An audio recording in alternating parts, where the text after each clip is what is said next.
인생은요, 끊임없는 그 선택의 과정입니다. 아마 여러분들이 오늘 아침에도 내가 오늘 무슨 옷을 입고 나갈까, 아마 옷을 선택했을 것이고, 또 오늘 어떤 신발을 신을까, 어떤 넥타이를 맬까. 아마 저도 오늘 아침에 이제 이렇게 교회로 걸어오면서 신호등이 파란불이 그 눈금이 한 3개 정도 남았더라고요. 야, 저걸 내가 띄어서 건너야 되나 말아야 되나 순간적으로 생각했습니다. 이것도 이제 선택이죠. 그죠? 그러니까 이렇게 우리가 뭐 텔레비전 채널도 마찬가지죠. 내가 어느 채널을 볼 것인가. 하여튼 이렇게 우리 인생은 순간순간 다 이렇게 선택으로 우리 인생은 만들어지는 것을 우리가 보게 됩니다.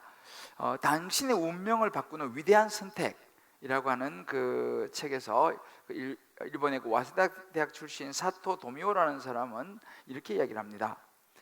지금의 내 모습은 내가 과거에 내린 모든 선택의 결과물이고, 미래의 내 모습 또한 앞으로 겪게 될 앞으로 겪게 될 수많은 선택으로 결정될 것입니다 라고 말합니다. 일리가 있는 말이죠. 지금의 내 모습, 또 앞으로 미래의 내 모습, 이 모든 것은 선택에 의해서 이제 결정되어질 것이다 라는 것이죠. 여러분, 우리가 다 아는 이야기지만 선택에는 좋은 선택과 그렇지 못한, 때로 잘못된 선택이 있습니다. 선택에 따라서 그리고 보면 우리 인생이 일어설 수도 있고, 또 잘못된 선택으로 인해서 우리 인생이 이렇게 주저앉을 수 있는, 무너질 수도 있는 것을 우리가 보게 되죠. 그리고 보면 이 선택이라는 것은 어찌 보면 선택도 내가 하지만 책임도 내 것이다 라고 우리가 볼 수 있습니다. 이렇게 우리 인생에서 너무너무 중요한 선택, 저와 여러분은 오늘 정말 좋은 선택을 하시는 이 시간이 되시기를 주님의 이름으로 축복합니다. 우리 한번 옆에 분 이렇게 한번 축복합시다. 오늘 좋은 선택을 하시기를 축복합니다. 네. 오늘 우리가 읽었던 성경 본문은요, 선택의 한 사건입니다. 276명이 탄 그 배가 이태리 로마를 향해서 이제 가고 있었습니다. 그 배에는 유대인들에 의해서 고소를 당한, 아마 여러분들이 들어본 이름, 이 죄수 이 바울 이 타고 있었고, 그 바울을 로마까지 이제 호송해 가기 위해서 이제 책임을 맡은 로마 군대의 당시 사령관 율리오라고 하는 이 백부장, 이 백부장이 타고 있었습니다. 당시는 이 배가 바람을 이용해서 많이 이제 항해를 했기 때문에 이 바람의 영향을 굉장히 많이 받던 그런 시절이었습니다. 이 배가 항해하고 있었던 것은 지금으로는 지중해 연안이었는데, 이 지중해에 이 크레타라고 하는 큰 섬이 있습니다. 지중해 섬들이 많은데요, 그 중에 큰 크레타라고 하는 큰 이 섬. 근데 이 배가 이제 로마로 가면서 이 크레타라고 하는 큰 섬에 이제 있는 한 미항이라고 하는 작은 항구에 배가 이제 도착을 했습니다. 그런데 이 배가 그 미항이라는 항구의 그 큰 크레타 섬의 한 부분이죠. 도착을 했을 때 그 시기가 어떤 시기였냐면, 오늘 우리가 성경에 보면은 이제 금식이 끝나고 이런 이야기가 나오는데, 그 당시 유대인들에게는 이 속죄절이라고 합니다. 그 속죄절, 그 무렵은 보통 바람이 많이 불기 시작하는 10월 중순 정도 됩니다. 그래서 지금 우리가 이제 10월 이제 하순으로 이제 가고 있는데, 그런 10월 중순경, 그래서 그 지중해 지역에 이 계절적으로 이 태풍이 불어오는 그런 무렵이었습니다. 그러니까 항해하기가 상당히 위험한 그런 시기였죠. 그래서 바울이 이제 비록 죄수의 몸이지만 이제 그런 것을 잘 알고 있기 때문에 이야기를 합니다. 여기서 우리가 겨울을 하고 가면 안 되겠습니까? 겨울을 하고 갑시다, 이렇게 이제 제안을 합니다. 그러면서 그때 무슨 이야기하면 10절 말씀 뭐 이런 구절이 있습니다. 여러분이요, 내가 보니 이번 항해가 화물과 배만 아니라 우리 생명에도 타격과 많은 손해를 끼칠 것입니다 라고 바울이 이야기를 하게 됩니다. 그런데 바울이 이런 제안에는 다른 분위기가 있었습니다. 거기 이제 배를 전체 운행하는 선장하고 이 선주들, 그리고 비롯한 많은 사람들이 다른 제안을 합니다. 무슨 제안하면 우리가 베닉스에 가서 겨울을 납시다 라고 말합니다. 그래서 오늘 말씀 보게 되면 거기서 떠나 아무쪼록 베닉스에 가서 그 겨울을 지내자 하는 자가 더 많으니 라고 이야기를 합니다. 이 베닉스는요, 그 미항에서부터 북쪽으로 이제 좀 더 로마 쪽이죠. 북쪽으로 한 64km, 우리 이제 지리 관련서를 보면 한 64km에서 한 70km 정도 떨어진, 그리고 제법 먼 거리죠. 곳에 있는 크레타의 대표적인 그런 항구였습니다. 그래서 그곳에 가서 우리가 이제 머뭅시다, 겨울을 보냅시다 라고 이제 제안을 하게 됩니다. 자, 그럼 여기서 이제 이 배에서 결정권을 가진 자가 누구냐 하면 로마 군대 사령관인 이 율리오 이 백부장이었습니다. 자, 이제 이런 서로 다른 제안 앞에서 어떤 그가 결정을 하게 되겠습니까? 오늘 11절 말씀을 보면 이렇게 나옵니다. 이 백부장이 선장과 선주의 말을 바울의 말보다 더 믿더라 라고 이야기합니다. 이 율리오 백부장, 이 로마 군대 사령관이 선장과 선주의 편을 들어주면서 이 배는 베닉스를 선택하게 되고 떠나게 됩니다. 여러분, 그 선택은 어떤 결과를 낳았겠습니까?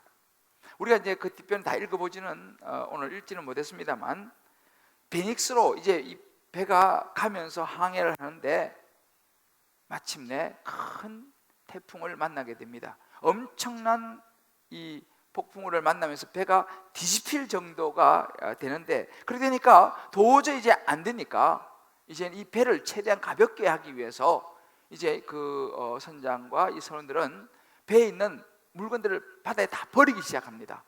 뭐 귀주한 거고 뭐고 할 것 없이 지금 사람이 일단 살고 봐야 되니까, 그래서 이 배가 좀 가벼워야 되니까, 그래서 이게 물길을 타니까 막 버리기 시작합니다. 그럼에도 불구하고 이 풍랑이 잦아들지를 않습니다.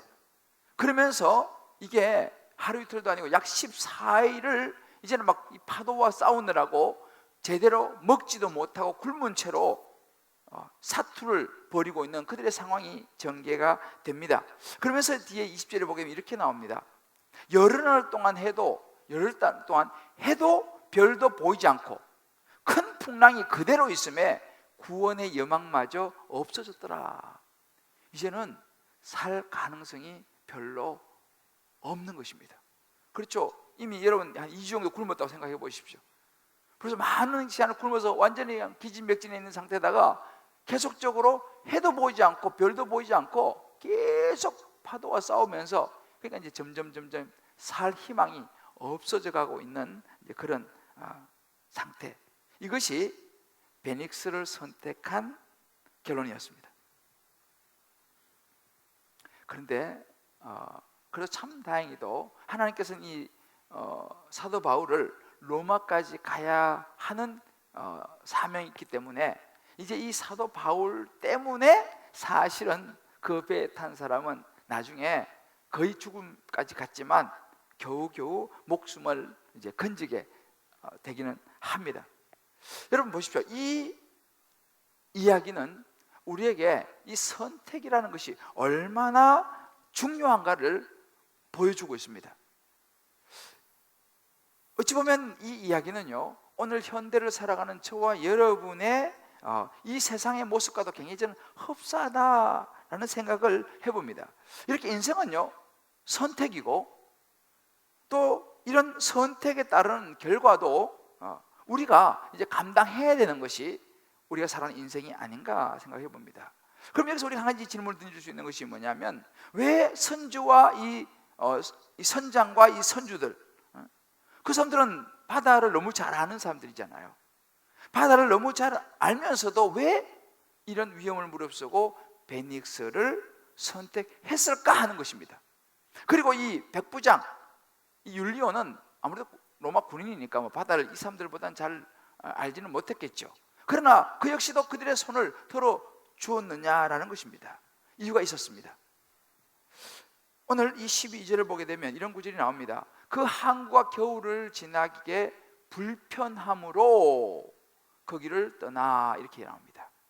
그 미양이라고 하는 항구는요, 이 사람들이 겨울을 나기에 불편했다는 거예요. 그럼 뭐가 불편했느냐?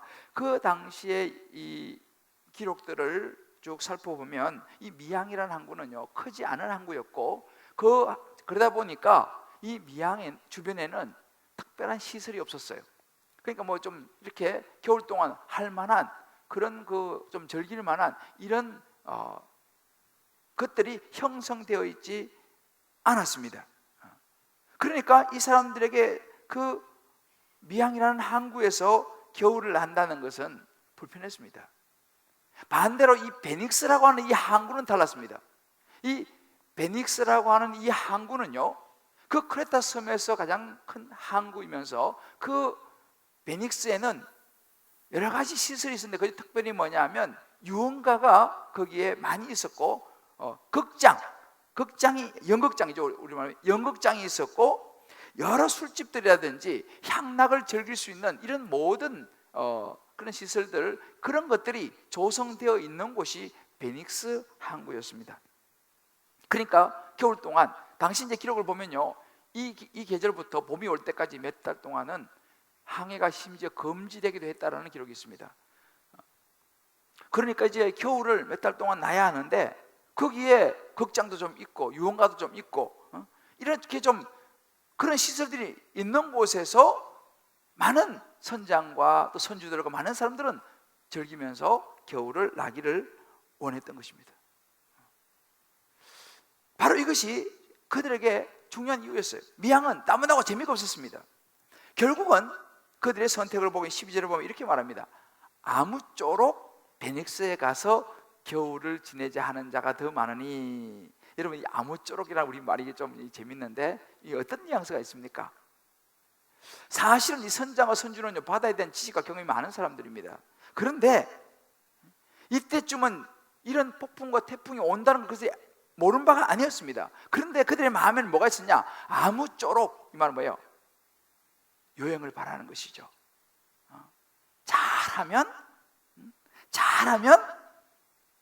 이 태풍을 피해서 베닉스에 도착할 수도 있을 것이다 라고 그들은 바랐던 것입니다. 아무쪼록 잘만 하면 거기 갈 수 있다.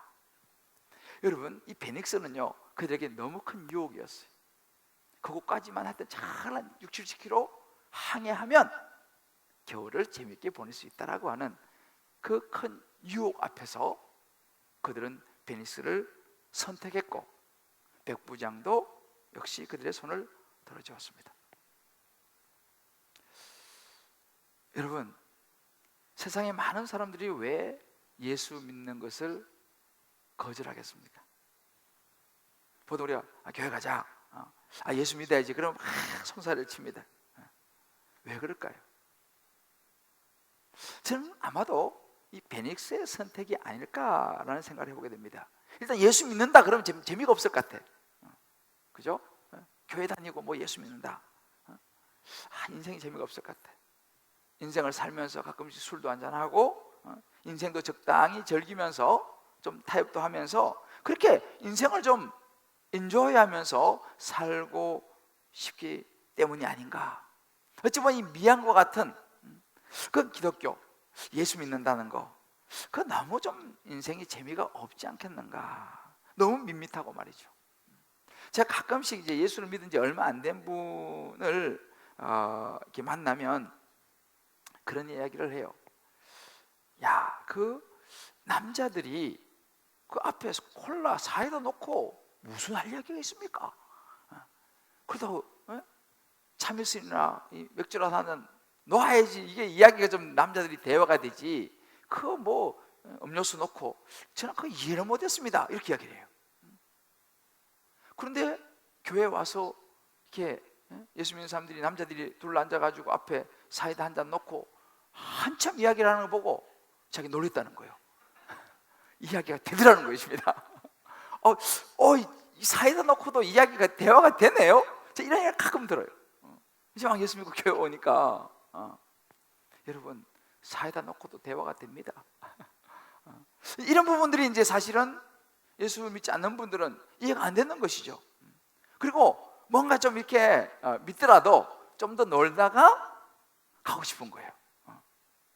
저도 제 친구 이제 이번에 초청했는데 답이 없어요. 근데 이 친구가 제가 그러는 거예요. 아직은 조금 기다려 달라는 거예요. 조금 더 있다가 그렇게 얘기하는 거예요. 그러면서 지난 주말에 밴드 보니까 다른 친구가 쫙 등산 가가지고 쫙 한잔하면서 사진 찍어 올렸더라고. 웃으면서 그러니까 이게 재밌는 거예요. 주말이면 친구들하고 같이 등산 가서 한잔 쫙 하면서 또 이렇게 같이 재밌게 놀고 그래서 오늘 아직까지는 안 하는데 올지 모르겠어요. 이런 마음인 거죠. 왜냐하면 좀 더 이렇게 좀 더 하다가 오더라도 괜히 그 가서 그냥 재미도 없는데 코 끼는 것보다는 좀 더 있다가 좀 더 놀다가 즐기다가 가고 싶다. 아마 이런 마음이 아닐까라는 생각을 해보게 돼요. 이 베닉스의 유혹, 이 달콤함이죠. 아마 교회를 이제 안 다니는 분들은 아마 그런 생각을 또 할 것입니다. 천국과 지옥, 에휴 천국과 지옥이 어딨어, 그냥 하는 말이지 라고 그런 보이지도 않는 거 그런 얘기 하지 말라고 아마 이렇게 이야기할 분들이 많을 거예요. 죽으면 그만이지 무슨 천국 지옥이 있어. 심지어 여러분, 교회를 다니시는 분들 중에서도 이 천국과 지옥에 대해서 그저 막연하게 생각하는 분들이 들어있습니다. 그냥 교회 다니면 그냥 마음 편하고 또 좋은 이야기 하니까 가서 좀 듣고 가정의 평화를 위해서 다니는 거지 그렇게 꼭 천국 지옥 그런 거는 별로 관심이 없는 분들도 혹하다가 있는 것을 보게 됩니다. 죽고 나면 뭐가 좀 있을 것 같긴 한데 누가 죽고 봤어? 천국 갔다 와봤어? 이런 이야기를 하죠. 물론 가끔씩 천국 갔다 왔다는 이야기 하는 사람도 있기는 합니다만은 이런 이제 경우가 참 많습니다. 여러분, 근데 우리가 알아야 됩니다. 보이지 않는다고 해서 없는 것은 아니라는 사실이에요. 여러분, 바람을 한번 보십시오. 바람이 보입니까? 바람은 보이지 않습니다. 그러나 바람을 부는 걸 우리 느끼는 거죠. 여러분, 천국과 지옥을 본 사람은 없습니다. 저도 사실은 천국과 지옥을 본 적이 없어요. 제가 가본 적도 없고. 그러나 천국과 지옥을 우리가 눈으로 보지는 못하지만 천국과 지옥에 대해서 분명히 성경은 우리에게 말해주고 있습니다. 수천 년 동안 수억의 사람들이 천국과 지옥을 믿었어요. 심지어 많은 사람들이 목숨을 내어놓고 천국과 지옥을 믿고 있습니다. 지금도 그런 곳이 있죠. 이슬람 쪽에서는 말이죠. 우리가 이 성경이 분명히 수천을 내려오면서 천국과 지옥에서 이야기하고 있다는 사실. 근데 우리 분위기가 그게 아니잖아요. 주변의 사람들 대부분 분위기가, 요즘은 특히 더 기독교가 이제는 이 개독교 이런 이야기를 듣고 너무너무 추락을 많이 하고 있기 때문에 주변에 안 믿는 사람이 점점 더 많아집니다. 대부분 사람들이 안 믿죠. 그러니까 그거 있겠어? 라고 말을 합니다. 여러분, 우리가 알아야 될 것이 뭐냐면 다수가 선택한다고 해서 그것이 반드시 진리가 아니라는 걸 우리가 알아야 됩니다. 오늘도 여기 보지 않습니까? 가자 하는 사람들이 더 많으니까. 왜요? 선장과 선지와 베닉스로 가자 하는 사람들이 더 많으니까 이 백부장 율리오가 베닉스를 선택하지 않습니까? 그러나 그것은 진리가 아니었다는 사실이죠. 우리도 마찬가지입니다. 여러분, 진리는요 수에 따라 결정되지 않습니다. 어찌 보면 진리는 고독한 것입니다. 왜요? 진리는 편견입니다. 왜요? 진리이니까요. 진리는 타협할 수 없으니까요. 다수를 따라갈 수 없으니까요. 그래서 진리는 어찌 보면 고독한 길이고 외로운 길입니다. 예수님도 십자가 질 때에 정말 우리 죄를 위해서 이 땅에 오셔서 십자가 질 때도 아무도 그와 함께 할 수 없었습니다. 엘리 엘리 라마 사막다니, 나의 하나님 나의 하나님 어찌하여 나를 버리시나이까. 이 십자가를 지고 가신 이 길은 혼자 가는 길이었어요. 그렇지만 그것이 진리였다는 사실입니다. 여러분, 우리가 세상 사람들이 주변에 대부분 안 믿는다고 해서 그것이 진리다 라고 말하는 것은 굉장히 위험한 선택이라는 것입니다. 그렇다면 사람에게 있어서 우리 인생의 가장 중요한 선택은 무엇이겠습니까? 이것은 바로 영원을 향한 선택입니다. 우리 사람은요, 이 영원한 인생, 영원한 생명을 향한 이 문제를 해결하는 것이 너무 중요합니다. 사람이요, 영원히 사는 문제를 해결하지 못하면 너무너무 안타까운 일이죠. 왜냐하면 잠시 살다가 가는 것, 이것이 우리 인생이다라고 생각하니까 많은 사람들이 너무 허무합니다. 운명론에 빠져버리죠. 왜요? 인생은 뭐 어차피 이렇게 살다가 가는 거 아니냐 라고 생각합니다. 그래서 많은 사람들은요, 인생이 뭐 이게 살다가 죽으면 그만이지, 살다 가는 것이지, 이렇게 생각하니까 살아가다가 좀 힘든 일이 있으면 인생을 포기해버리기도 합니다. 너무 안타까운 소식들이 우리 주변에 들려오죠. 여러분, 만약에 이 세상에 살다가 죽으면 끝이라 그러면 사실은요, 저나 여러분도 시간차지 곧 끝이 오는 거예요. 죽으면 그만이지. 여러분, 왜? 우리는 당연한 이야기는 하지 않습니다. 죽으면 그만이지. 당연히 그만이라면 그 이야기 할 필요 뭐 있겠습니까? 그 말 속에 이미 죽으면 그만이 아니라는 것을 내포하고 있다는 사실이에요. 우리가 이렇게 죽는 걸로 모든 게 끝나는 것이 아니다라는 것을 우리가 알아야 돼요. 이 세상을 창조하신 하나님께서 그 부분을 너무너무 명확하게 말씀하고 있습니다. 성경에서 수천 년 동안 내려온 이 성경, 수많은 사람들이 믿었던 이 성경, 지금도 전 세계 인구 중에서 약 3분의 1이 믿고 있는 이 성경에 따르면요, 우리가 죽으면 그만이 아닙니다. 하나님께서 이 성경에 보면 이런 유명한 구절이 있어요. 요한복음 3장 16절, 이건 같이 한번 읽어봅시다. 시작. 하나님이 세상을 이처럼 사랑하사 독생자를 주셨으니 이는 그를 믿는 자마다 멸망하지 않고 영생을 얻게 하려 하심이라. 보세요, 여기에는 멸망과 영생을 이야기합니다. 성경의 대표적인 구절입니다. 여기서 안 믿는 분들도 다 한번 들어봤을 것입니다. 하나님께서 말씀하시는 부분이죠. 세상에는 멸망의 길이 있고 영생의 길이 있다라고 이야기를 하는 것입니다. 여러분, 이것이 인생입니다. 영원한 생명이 있습니다. 하나님께서 우리 앞에 두신 선택의 길이에요. 너가 멸망으로 갈 거냐 아니면 영생으로 갈 거냐. 요한일서 5장 11절에 이런 구절이 있습니다. 또 증거는 이것이니 하나님이 우리에게 영생을 주신 것과 이 생명이 그의 아들은 예수 그리스도입니다. 예수 그리스도 안에 있는 그것이다 라고 말씀합니다. 그러니까 하나님께서 우리에게 영원한 생명으로 갈 수 있는 길을 열어놓으셨는데, 그 생명은 이 땅에 보내신 예수 그리스도를 믿음을 통해서 얻을 수 있는 것이다 라고 예수님께서 분명히 성경을 통해서 이제 말씀을 하고 있습니다. 그의 아들 예수님을 통해서 생명을 얻을 수 있다 이 말이죠. 그런데 많은 사람들은요, 그 영원한 생명을 얻기 위해서 지금도 착한 일 하면 좋은 데 가겠지, 뭐 자선을 많이 베풀면 좋은 데 가겠지 라고 생각하면서 좋은 일을 하려고 합니다. 자선을 베풀려고 합니다. 공부를 많이 하려고 합니다. 어떤 예술적인 것을 통해서 성화를 시켜보려고 합니다. 여러분, 그러나 그런 우리의 어떤 그런 지식이라든지 착한 일을 많이 한다든지 어떤 예술이라든지 이런 것들을 통해 가지고 우리는 영원한 생명을 얻을 수 없다라고 성경이 분명히 말합니다. 이 영원한 생명이라는 것은요, 하나님과의 관계가 되어 있습니다. 다시 말하면 영원한 생명은요, 하나님과의 관계 회복과 직접적으로 연결이 되어 있습니다. 왜냐하면 하나님께서 이 세상을 창조하실 때는 우리 인간이 하나님과 함께 대화하면서 함께 지낼 수 있는 영원한 생명을 가진 존재였습니다. 그런데 우리가 여러분, 아담과 하와 때로부터 그 에덴 동산에서 선악과를 따먹는 죄를 지음으로 인해 가지고 이 죄는 하나님과 함께 할 수 없는 존재가 이 죄입니다. 그러니까 이 죄를 지음으로 하나님과 인간이 분리되어 버렸습니다.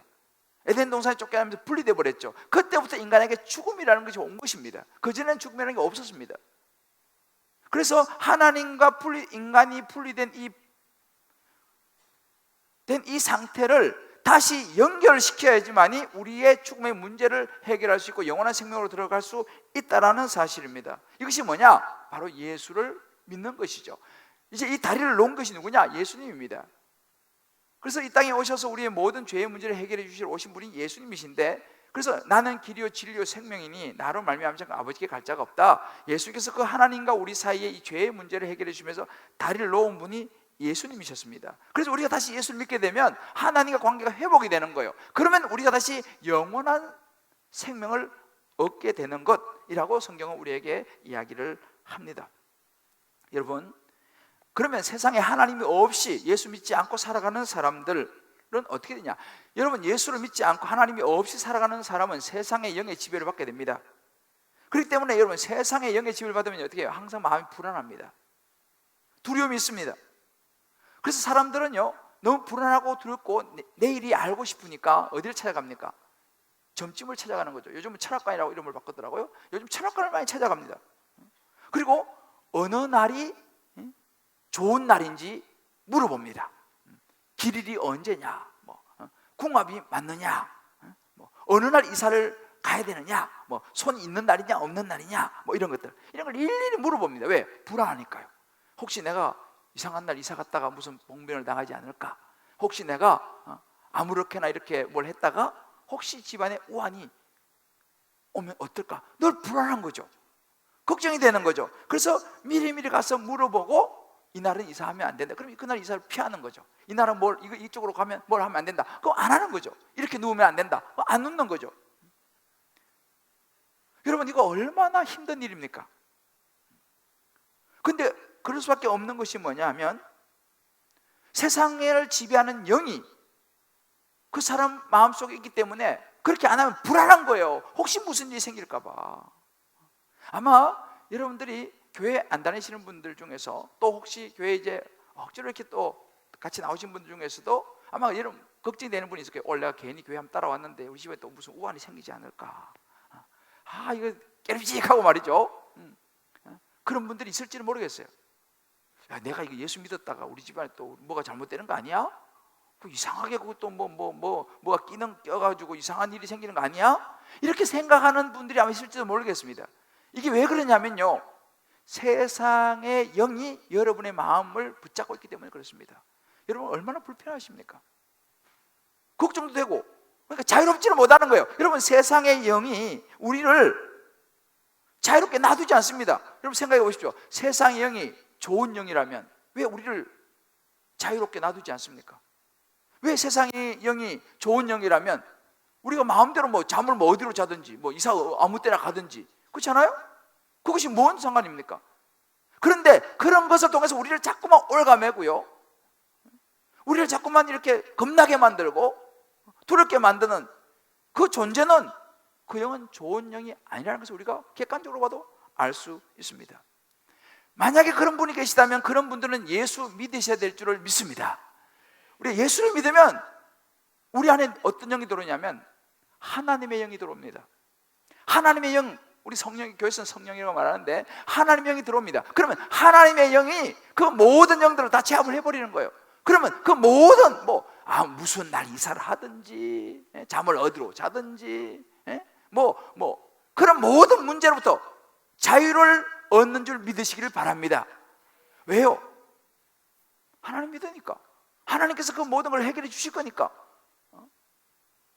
그래서 사실 예수 믿으면 좋은 게 뭐냐면 다 손 없는 날 그럴 때 우리는 자유롭잖아요. 그러니까 이사하기 쉽습니다. 아무 때나 빈날 이사하면 되니까. 그래서 성경 말합니다. 진리를 알지니 진리가 너희를 자유케 하리라 그랬어요. 우리가 이렇게 예수 믿으면요, 자유로워진다는 사실을 여러분 믿으시길 바랍니다. 우리 얼마나 자유로운지 몰라요. 여러분, 우리가 이제 여행대 보면 동남아도 그렇게 가보면 전부 다 큰 돌 앞에 놓고 빌고, 큰 부처상 앞에 가지고 빌고, 이런저런 눈에 보이는 것 앞에서 여러분 빌고 말이죠. 그것이 우리 인생을 책임져 주지 않습니다. 오히려 우리 마음을 올가매는 거죠. 뭔가 자꾸 갖다 바쳐야 되고 뭔가를 해야 될 것 같고 말이죠. 모든 세상의 영들로부터 자유를 얻을 수 있는 것은 예수를 믿는 것인 줄 믿으시기를 바랍니다. 우리 사랑하는 성도 여러분, 오늘 이제 이렇게 처음 초대받아서 좀 어리둥절하신 분들이 아마 계실 거예요. 무슨 소리 하는가? 여러분 한번 들어보십시오. 미국의 유명한 팀 켈러라고 하는 분이 이런 이야기를 했습니다. 이 세상은 아버지 집으로 돌아가는 귀향의 여정이다 그랬어요. 귀향, 고향으로 돌아가는 여정이다. 우리 모두 고향에 대한 향수가 있습니다. 저도 고향이 있어요. 저는 저 선산 그쪽인데, 근데 제가 그 고향에 가면 지금은 제가 어렸을 때 살던 집이 없어졌어요. 요즘 길이 워낙 많이 나가지고 길이 나는 바람에 우리 집이 길로 들어가 버려가지고 집이 없어졌어요. 제가 전에 영국에 살다가 한국 오니까 집이 없어졌어. 고향 갔는데 참 그렇더라고요. 그런데 지금도 자주 못 가지만 어쩌다 한 번씩 가면요, 우리 집이 있던 그곳에 한번 내가 가요. 가서 지금 길이지만 저기 우리 집이 있었는데 그곳만 가도 마음이 정겹고 좋아요. 아, 여기가 우리 동네인데 저기 내가 참 저기서 내가 어릴 때 구슬치기 하고 놀았지. 누구나 이렇게 마음의 고향이 다 있죠. 여러분들도 여러분 고향이 있으실 거예요. 아마 고향을 떠나온 분들이 많으실 테입니다. 여러분 동일합니다. 우리가 이렇게 육신적으로 우리가 태어나 자랐던 고향이 있는 것처럼 우리의 영혼이 쉼을 누릴 영원한 고향이 있습니다. 그것이 바로 성경이 말하고 하나님께서 말씀하시는 천국이에요. 세상에 많은 사람들은 그 영원한 집을 모르기 때문에, 또 가야 할 영원한 집이 없기 때문에 자기도 모르게 불안한 것입니다. 허무한 거예요. 채우지 않는 것입니다. 그저 나그네로 유랑자로 살아간다라고 말합니다. 그런 노래 있잖아요. 인생은 나그네 길, 어디서 왔다가 어디로 가는가. 구름이 흘러가듯 그렇게 인생이 가는 길에 정이란 두지 말자, 뭐 그런 노래 있잖아요. 왜요? 인생은 나그네라는 거죠. 돌아갈 집이 그들에게 없습니다. 영원한 고향이, 천국이 없기 때문에, 또 모르기 때문에 그 죽음이 두려운 거예요. 왜요? 죽음은 끝이라고 생각하니까. 죽음은 어떻게 될지 모르니까 죽음 앞에서 많은 사람들이 절망합니다. 그게 인생이에요. 제가 개척해서요, 한 번은 제가 이제 여기 사랑교회에서 부목사 있을 때, 그때 이제 법조인을 제가 담당했는데, 제가 같이 있던 자매, 그 자매 변호사인데, 그 집안에 무슨 아버지가 이제 돌아가신 일이 생겼어요. 그래서 제가 이제 시간이 없어서 가지 못해가지고, 제가 이제 옆에 있는 같이 있었던 다른 우리 남자 집사님, 그분도 변호사인데, 제가 이제 조의금을 전달하려고 전화했어요. 오랜만에. 집사님, 제가 그까지 못하는데 내가 이 돈을 보내줄 테니까 내 이름으로 대신 좀 조의금 좀 내주세요. 이렇게 했어요. 그러면서 대화 오랜만에 하니까 갑자기 누구세요? 자기 부인 생각이 났어요. 그 집사님 부인. 근데 그 부인도 사실은 두 사람이 같이 사법고시를 준비했는데, 남편은 사법고시를 됐고 부인은 떨어졌어, 여러분. 하여튼 그래서 결혼해서 이제 남편은 변호사를 하고 있고, 부인도 이제 애를 3명 낳았어요. 그래갖고 이제 그러지만 계속 준비를 또 했어요. 근데 몸이 좀 아팠어 그때. 그래서 내가 이제 생각이 나가지고 어떻게 부인은 잘 있냐고, 몸은 좀 어떻게 괜찮냐고.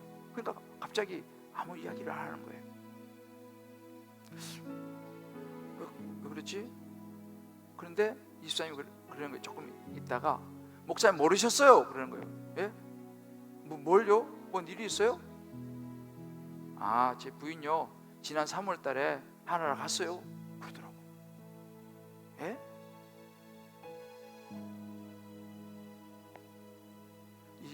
나이도 되게 젊어요. 한 40 정도밖에 안 됐고 되게 예쁘고 실력도 있고.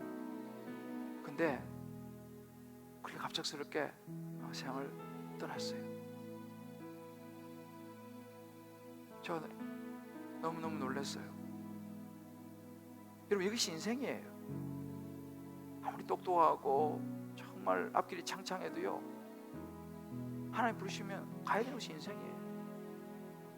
우리 교회에 서울대 나와가지고 행정고시 패스해가지고 잘 나가는 집사님이 있어요. 물론 이분은 예전에 예수를 믿지 않았어요.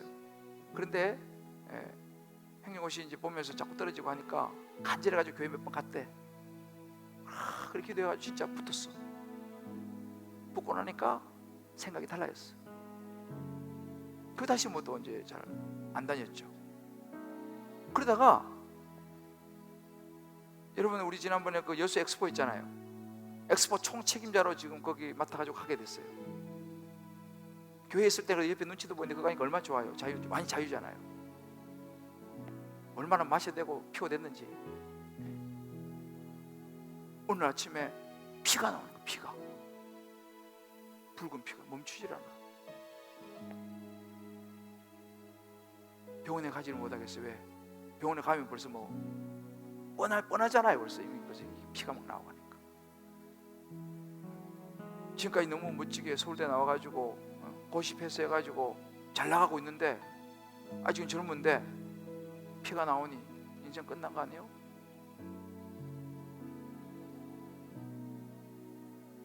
그래서 다시 하나님께 돌아왔어요. 다시 하나님을 찾았어요. 말도 못했어요, 부인에게도. 왜? 이게 뭐 보통 일이 아니니까. 다시 하나님께 나와서 하나님을 찾았는데 기적적으로 그 피가 멈췄어요. 그 회복돼가지고 지금 예수 잘 믿고 있어요. 열심히 지금은 그런 거 다 정말 베닉스의 모든 것을 다 끊고 열심히 지금 신앙생활 잘하고 있어요. 그리고 이게 인생입니다. 한 치 앞을 내다보지 못하는 것이 인생이에요. 그래서 세상 사람들은 두려운 것입니다. 무슨 일이 생길까 싶어가지고 보이지 않는 불안이 늘 있는 거예요. 그래서 뭐라도 그냥 이렇게 좀 채워지지 않는 거죠. 그래서 여러분들 결국 채우지 않으면 뭐합니까? 그 채우기 위해서 나중엔 마약으로 가는 거 우리 주변에 많이 보잖아요. 이번에 또 몇 건 터졌더만요. 성적인 쾌락으로 가는 것입니다. 왜요? 마음에 채우지 않는 불안이 있어요. 순간이라도 즐기고 싶어요. 잊어버리고 싶어요. 여러분, 그렇지만 예수 믿는 우리는 그렇지 않습니다. 우리에게는 영원한 집이 있어요. 분명한 집이 있습니다. 하나님께서 예비해 놓으신 집이 있어요. 여러분, 이것은 큰 차이입니다. 언제 내 인생에 죽음이 온다 하더라도 나는 두렵지 않아요. 왜요? 가야 할 고향이 확실히 있으니까. 아까 서두에 우리 예집사님도 그런 얘기 했잖아요. 죽음이 두렵지 않다고. 저는요, 목사로서 임종을 많이 봤어요. 근데 정말 어떤 권사님들은 마지막 죽음 앞에서도 하나님 은혜 가운데 편안하게 천국을 바라보면서 떠나시는 분들 제가 여러 번 봤어요. 그러나 그런 것이 없는 분들은 너무너무 불안해해요. 너무너무 두려워해요. 심지어 교회 다니시는 분들 중에서도 예수님을 확실히 모르시는 분들은 두려워해요.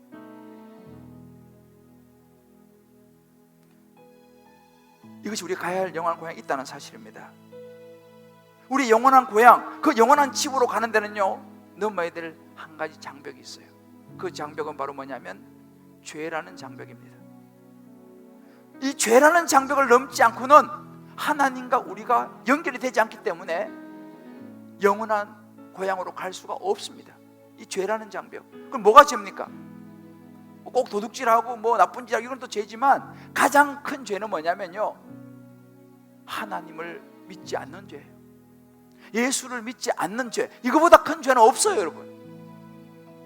이 죄의 문제, 이 죄라는 산, 이 죄라는 장벽을 넘어갈 때에 우리가 비로소 영원한 고향으로 갈 수 있게 되는 것입니다. 어떻게 가능합니까? 아까 말씀드렸죠? 하나님께서 우리의 모든 죄를 다 사해 주시기 위해서 하나밖에 없는 아들 예수 그리스도를 이 땅에 보내셨어요. 그래서 예수님 이 땅에 사람의 몸을 입고 오셔서 십자가에서 우리의 모든 죄를 짊어지시고 죽으셨어요. 우리 죄값을 치르셨어요. 그리고 부활하셨어요. 그로 인해서 우리의 모든 죄가 씻어졌습니다. 바로 이것이 우리가 죄라는 장벽을 뛰어넘을 수 있는 유일한 길입니다. 이 예수님을 믿는 것이죠. 이것만이 가장 확실한 영원한 고향 천국으로 갈 수 있는 길이요, 이 예수님이 확실히 있으면요, 우리는 더 이상 방랑자가 아니에요. 텅 빈 가슴이 아닙니다. 허무한 것이 아닌 인생이요. 왜? 우리는 고향이 있으니까. 그 고향 생각하면 너무 마음이 좋은 거죠. 고향은 너무 우리에게 좋은 곳이니까요. 우리의 삶이 희망과 소망으로 가득 차게 될 줄을 믿습니다. 할렐루야. 이제 오늘 이 시간 제가 여러분에게 그 영원한 고향 천국으로 갈 수 있는 이 죄의 장벽을 뛰어넘는 예수 그리스도를 소개하고 제가 마무리하려고 합니다. 아마 여러분들 중에서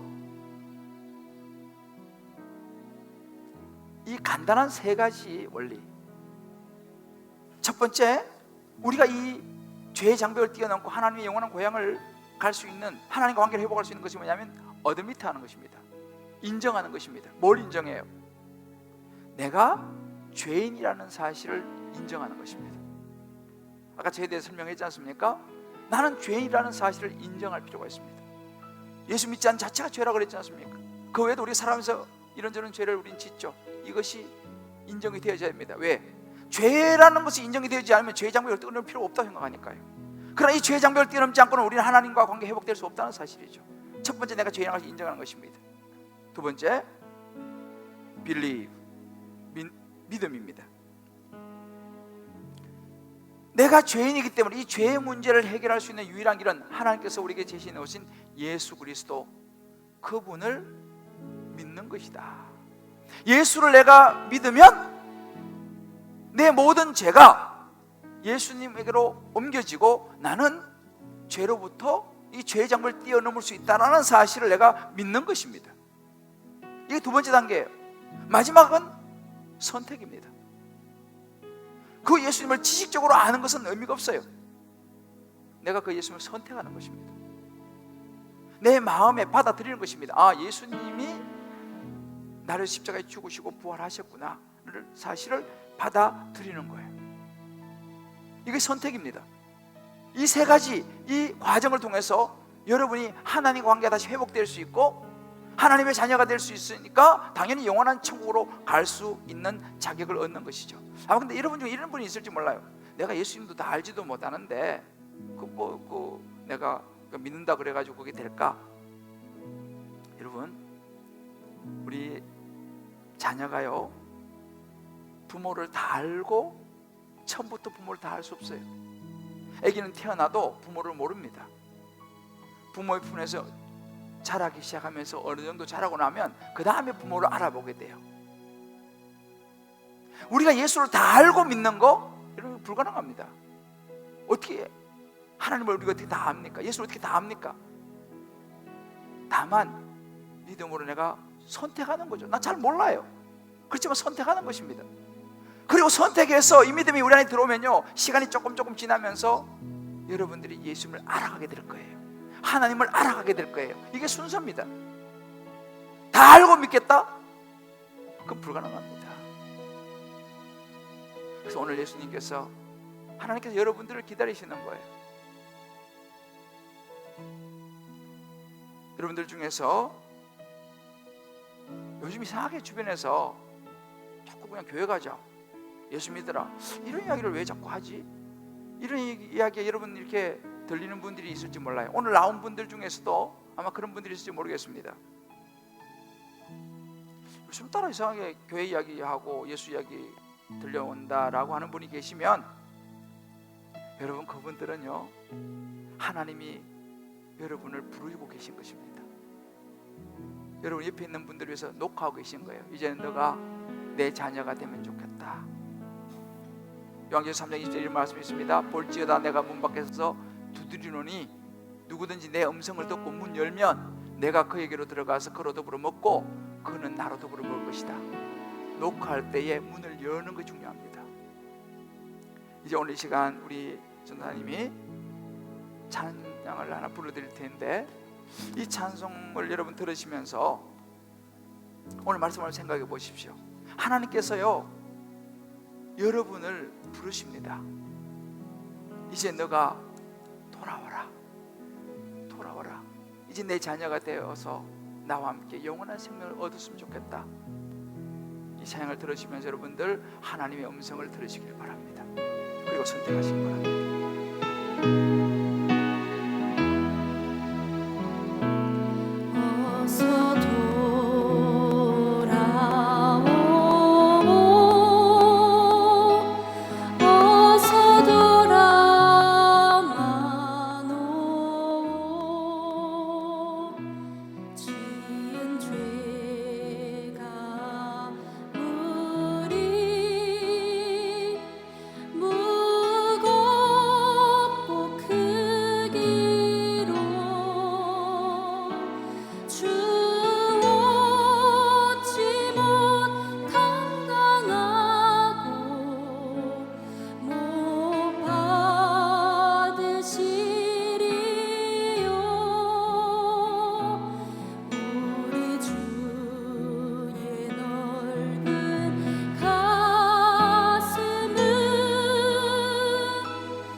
기도하겠습니다.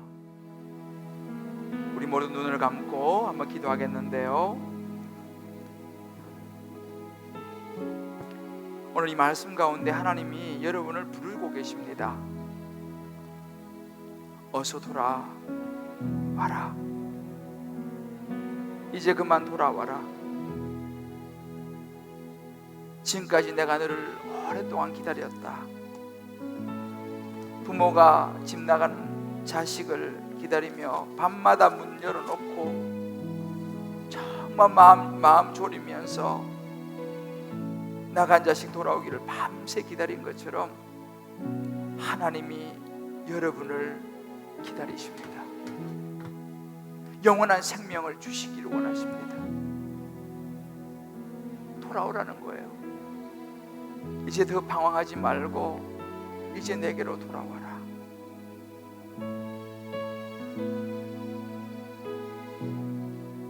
언제까지 베닉스라고 하는 항구에 머물려고 하느냐?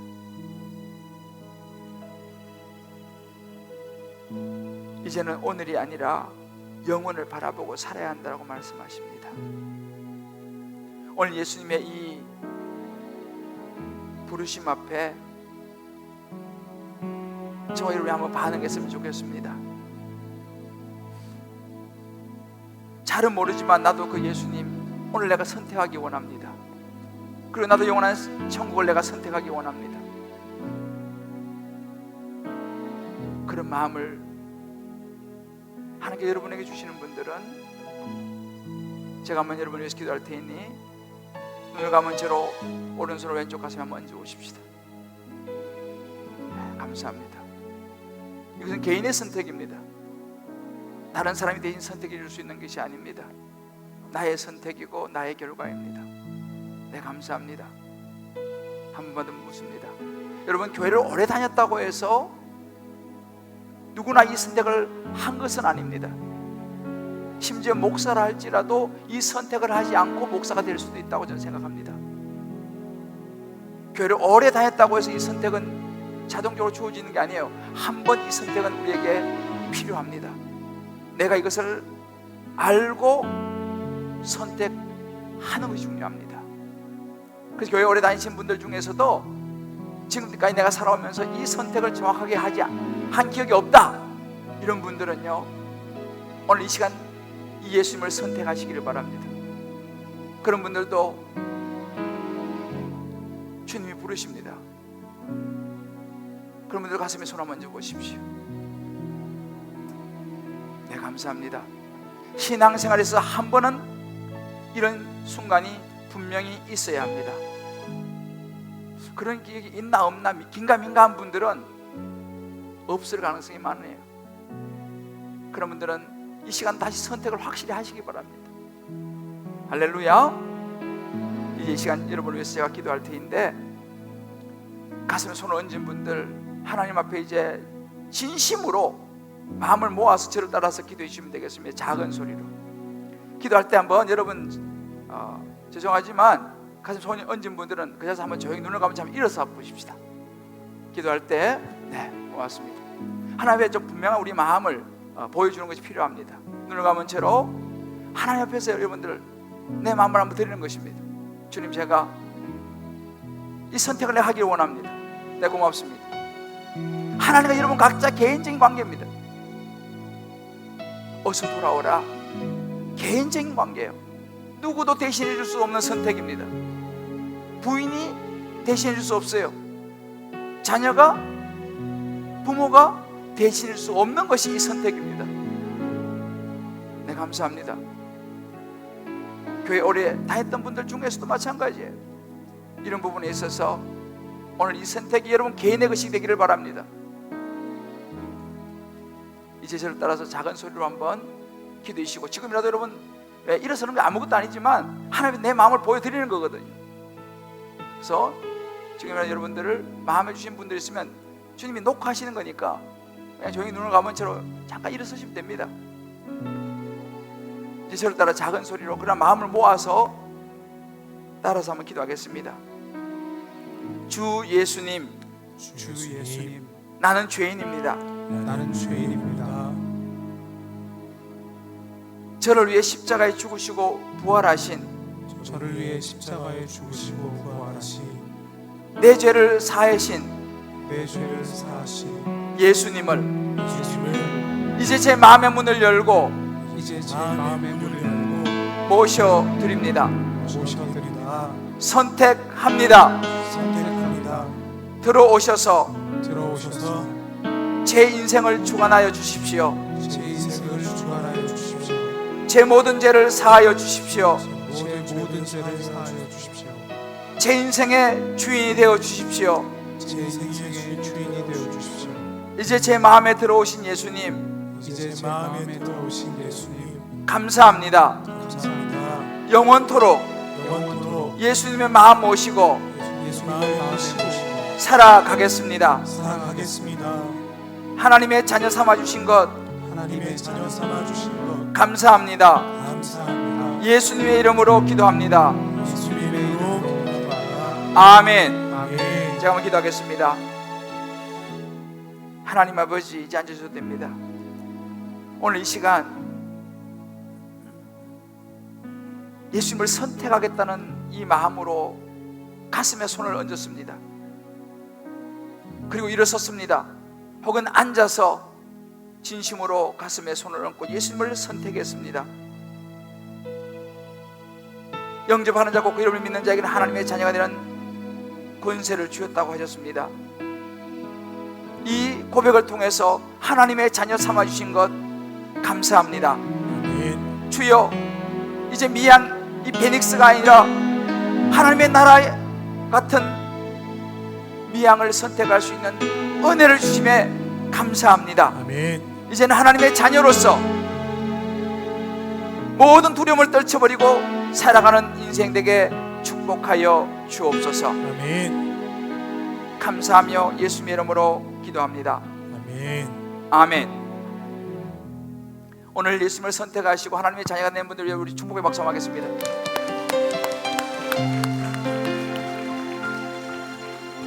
할렐루야. 우리 한번 다 자라서 일어나 봅시다.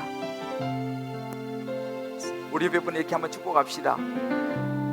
당신의 선택은 최상의 선택이었습니다. 당신의 선택은 최선의 선택이었습니다. 이제는 하나님의 자녀가 되었습니다. 이제는 하나님의 자녀가 되었습니다. 할렐루야. 오늘 오신 분들 중에서 혹시 먼 곳에 오신 분들은 이번 주 다음 주부터 꼭 가까운 교회 나가시고요.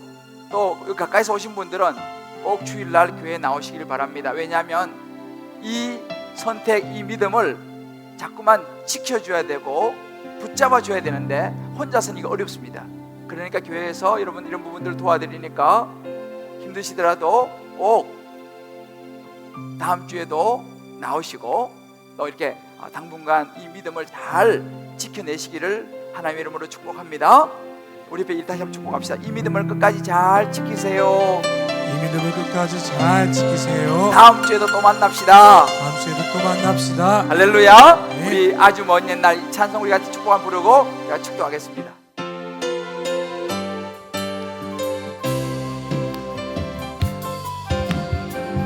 아주 먼 옛날 하늘에서는 당신을 향한 당신을 향한 계획이 있었죠. 계획 있었죠. 하나님께서 바라보시고 좋았더라고 말씀하셨네. 이 세상 그 무엇보다 귀하게 나의 손으로 창조하였노라.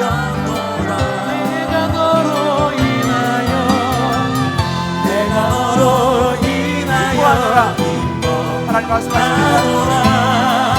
내가 너를 사랑하노라.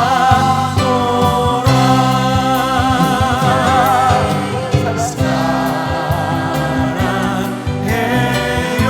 스스로 보시면서 축복해요.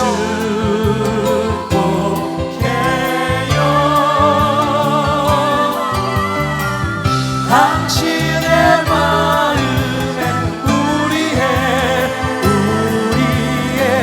사랑을 드려요.